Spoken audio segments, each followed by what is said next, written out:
Community members and state lawmakers rallied at Denver City Hall today, demanding accountability from Colorado's governor. It is a story we first brought you Friday evening at 6. A whistleblower filed a lawsuit against Governor Jared Polis, accusing him of violating state immigration laws.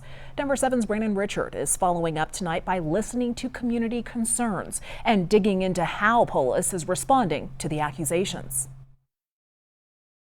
Well, it's only a couple of weeks ago when immigrant advocates and some progressive lawmakers were praising the governor over a bill that he signed into law. Well, now some of those same people are calling the governor out. And I want to know how Governor Polis can continue to think that he can lead our state. Colorado Governor Jared Polis continues to face criticism, including from members of his own party, for a directive to state employees in late May, telling him to cooperate with an administrative subpoena from federal immigration authorities. According to a lawsuit filed in Denver County Court last week, ICE was looking for personal information about Coloradans who had sponsored and agreed to care for undocumented immigrant children. I want to thank Scott Moss for having the courage to stand up for what is right. The lawsuit was filed by Scott Moss, a high-ranking Colorado labor official. Moss attended a press conference with immigrant and labor advocates Monday, but declined to speak publicly. His lawsuit accuses the governor of violating state laws that are meant to protect the privacy of undocumented immigrants. I'll be honest, I didn't see that one coming.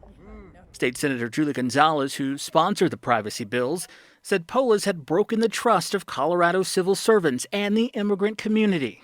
In order to bend the knee to a bunch of ICE goons who were too lazy to go and talk to a judge. That's right. David Seligman, the executive director of Towards Justice, a nonprofit law firm that represents workers in litigation, announced his group is joining Moss's lawsuit against the governor. So why is the governor going out of his way to help Donald Trump and ICE? Denver 7 took their concerns to the governor's office. As they did on Friday, Polis's office defended his directive. The decision to respond to this federal subpoena was carefully considered in accordance with Colorado law, which allows for sharing information to support timely criminal investigations, a spokesperson said. The lawsuit is asking a judge to block Polis from forcing state employees to produce the information ICE requested. In Denver, Brandon Richard, Denver 7.